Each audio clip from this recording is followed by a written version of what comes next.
Globally, we are now faced with a high level of threats to our health, not having a predictable end day and have very little control. And this can feel very threatening and stressful to all of us. We can't change that, like Dr. Lockhart is saying, but we can change the direction of where we go, hence changing and managing the income of the stress. Whether the stress make you more resilient or vulnerable, depending if the stress is introduced in predictable, small dose, and controllable ways. If the pattern of stress that comes in are unpredictable, extreme in intensity, and for a long period of time with no end day, we get stuck in this surviving and threat loop. We just react just to keep us alive in a fight, flight, or freeze response, making us very vulnerable and more at risk of burnout and even long-term mental health difficulties. So we need to think about the message that we want to send to our children and ourselves, using this opportunity to build our resilient bond with our families, make more memorable moments with our families to have a nice laugh, or this might be the time that burn us out. To prevent getting into the threat loop and building predictability, control, and moderate stress in a small dose, we can have a daily structure, family meals together, limit the daily stress coming in and the exposure of the bad news and scary things. Keeping a structured physical exercise plan, go outdoor, change your scenery. Reach out and help others, make you feel good. Keeping a sleep routine, having a positive and future-focused mindset. All of this will increase our probability and opportunity to develop resilience. The challenges that pose to our children with the school closure is that these are very sudden. It's not planned. It's not like the summer holiday that they kind of know is coming up. The sudden change to the online learning can feel really difficult to a lot of the young people because it's sudden.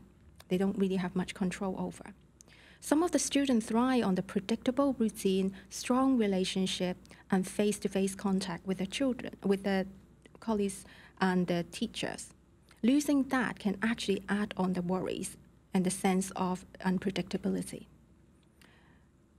Some of the children might feel like they have lost their second homes and friends because of the distancing and the isolation. They might become more withdrawn and even more rigid, or even frozen in place, not even leaving the bedroom, because they simply don't know what to do with these changes.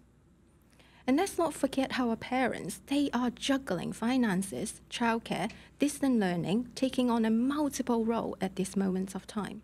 Not only that they need to keep up with their own job, they're also the educator, entertainer, provider, and carer for their children. Like Dr. Robinson was saying, children with disability and additional needs provide its own unique challenges.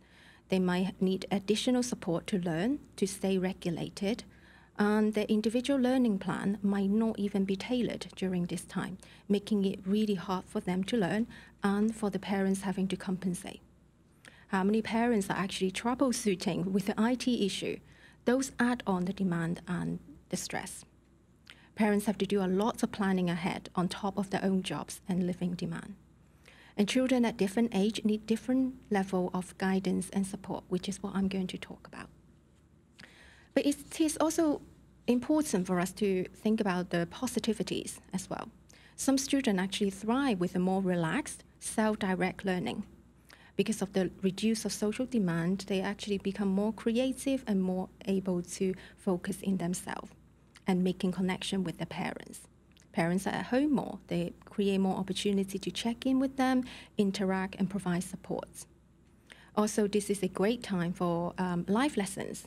And some of the families in school are focusing on social emotional learning and preserving the brain function and the mental health of our children. So how do we help our children in an age-appropriate manner? Let's think about how the brain develops and how the children's develop. The lower parts of the brain, like the brainstem, the diencephalon, develop first. And then we have the middle parts of our brain, which is the limbic system, which is the emotional control center.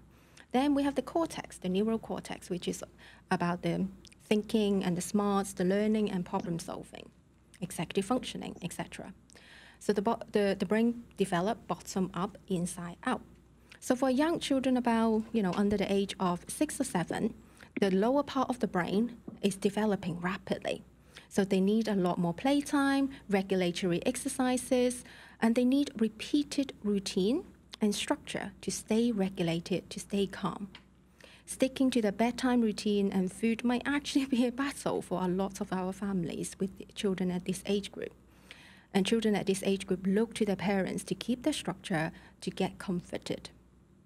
You might see quite a lot of regression in this age group, that the skill that they previously mastered, they kind of lost them, like Dr. Robinson was saying.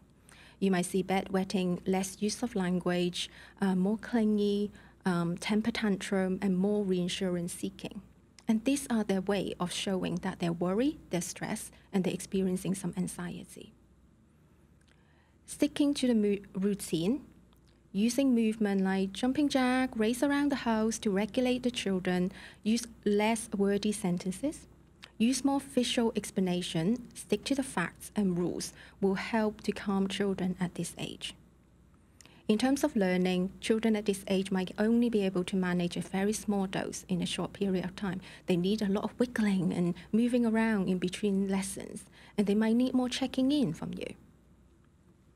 Children around the age of 6 to 10, this is the part where the middle part of the brain is rapidly developing, which is the emotional center, the diencephalon. So they're very, very sensitive to the outside information and sensory input. Their anxiety might be expressed in fearful and more worried thoughts, not just worrying about themselves and their own health and their safety, but they're more aware of the other people's perspective. They're quite curious at this age. So for this reason, they're more likely to pick up the parents' stress and anxiety. It's quite important for parents to stay regulated, to model healthy stress management to their children at this age. Stress might come out as withdrawal and being snappy and being grumpy. It is helpful for parents to remember to see this as a flight or fight stress response and understand where that comes from, instead of seeing this as a defiance behavior. When the children at this age group hear something or overheard information that doesn't make sense, it might stuck in their head. They turn it, and then hours or days or weeks later might come out as worries or anxiety. So it's very important to provide regular opportunity for the children to ask the question. Even if we don't know the answer, it's okay to say, I don't know about this, I'm not quite sure. But what I do know is that these are the things that we can have control over. So instead of addressing the unpredictability, we can increase the sense of controllability in our children. At this age group, they also understand the concepts of others, and they're actually rapidly developing that understanding. So it's a great opportunity to emphasize to our children that the things that we're doing right now is not just to protect ourselves, but it's good for other people as well. Kids get that at this age, this concept of others and taking care of others. Great opportunity to teach empathy.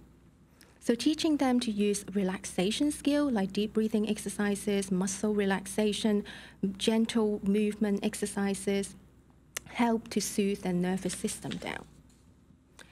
Adolescents between the age of 10 to 13 at this age group, they're really feeling the burn of the online learning. Usually middle school is the most stressful time for children anyway. With a sudden change and no predictable end can feel very threatening. Children at this age are genuinely motivated to do well in school, but they might not have the executive functioning to direct their own learning, schedule their own school time, timetable, and all of those things. And they rely quite a lot on the parents and the structure of the timetable and the teacher to help them with those things. So we need to be mindful about checking in with them, going through the timetable with them repeatedly, even though they might look the same. When they struggle at this age, they're likely to use avoidance, for example, dropping out of classes, skipping things, ignoring things. Or they get into a fight with simple things with parents, for example, time to log into classes to complete work. Again, it's helpful for parents to see this as a fight or flight response, not just defiance or aggressive. Helping children at this age range means that keeping a realistic expectation about schoolwork, acknowledging that the time that the young people spend in the classroom and online learning, praising them for the effort of turning up to the class and not just focus on what they have learned or remember and the end results. This validation from parents will really help to calm the children's frustration. Regulating the emotional part of the brain, the middle part of the brain, before the young person can actually access the higher part of the brain to learn, to remember, to plan, might be the priority if we want to encourage them to learn. Also, at this age, it's important for parents and adults around the young people to model how to express emotions and how to problem solve. Talk about the things that worries you and how you overcome and manage this worry. You also need to model self-care, exercises, and routine. And it's also important to give children at this age freedom to choose activities that they like and encourage that level of independency as well.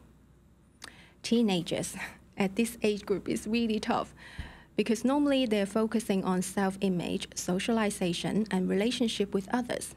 The tips of the neural cortex, which is the frontal lobe, is rapidly developing. However, they need more guidance in impulse control, following rules, and making long-term decisions because they're not quite there yet. It's a tough age because they have just lost their hard-earned freedom. They might feel that the rules are restricting them and then being willed in by their parents. Focusing on what they have lost or missed or things that they can't look forward to, even losing the opportunity to do exams can actually feel a massive loss to them. Their stress and loss might come out in a sense of hopelessness and helplessness. And you might see that kind of more narrow vision in our teenagers as well. They just kind of can't lift their head to look at the bigger picture. And the stress might come out in irritability, sleeping all day, staying up all night, not leaving their room, or some might even be trying to break rules. Again, it's helpful to look at this behavior as their way of expressing stress. Remember, they're supposed, if we've done our job, they're supposed to pull away from parents at this age to explore friendship, peers group, and whole relationship and romance in a higher regard than our younger children. Their social network is like a second family. So losing that feels very devastating. Acknowledging their loss and how being cut out from peers and not having their second home, second family around them can help to validate and calm them down. Also, a great time to show empathy so that they know what it feels like when others relate to them. Teenagers is more likely to open up and talk if they're doing a parallel activities with you. For example, going out for a walk, baking and cooking. This might be a good opportunity to open up a conversation about the changes and difficulties that they experience. A good 5, 10, 15 minutes conversation with active listening, and if parents are able to hold our tongue, because sometimes we need to do that with our teenagers. The young person might come out feeling listened to, feeling validated. Feel more of those experiences several times a week might be more effective than trying to sit them down and have a conversation with you.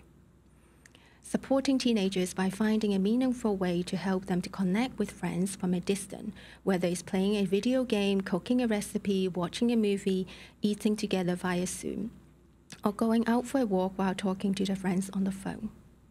Recognizing that they still have a future. This difficult time is not going to last forever. Encourage them to plan the future vocation, daydream about the college or university choices, think about the team and club that they like to join when things are back to normal. Would give the brain the signal that there is a future to look forward to.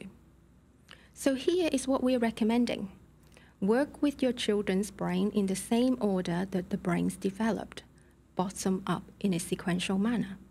In order to access the higher level of the brain, which is about reflection, learning, we need to go through from the bottom part of the brain. Remember, when we're anxious and angry, we can't hear any reason or feel good or think rationally. So to do this as an adult, we need to check our own temperature. Are we regulated? Are we calm? Are we taking good care of ourselves? Then it allows us to connect to our children, help them to calm that threat response, using your tone of voice, your facial expression, movement, and exercises. You can then relate to their feelings and empathize from their perspective. This allows you to communicate your reasons effectively and help the young people to reflect, therefore build resilience and build a healthy neural network. School can use the same principle. Doing some relaxation exercises, positive thinking before a class starts, using more breaks in between lessons. Focus on the social emotional learning. It's a golden opportunity now to think about the society impacts of individuals. When that is achieved, then the chance of talking about uncertainty, fear, and stigma, and helping young people to hear that other people struggle as well, can be very normalizing and very reassuring as well. As a community, we are asking parents to support our young children. We also need to support our parents so that they can support the young people. We also need to think about some of the families are in the more marginalized population, like Dr. Lockhart and Dr. Robinson were saying. They might be thinking more of the basic needs: food, shelter, jobs, finances, insurance. Can they go to school? As a community, if we want to build a stronger and resilient cohort, we need to help those at this stage as well.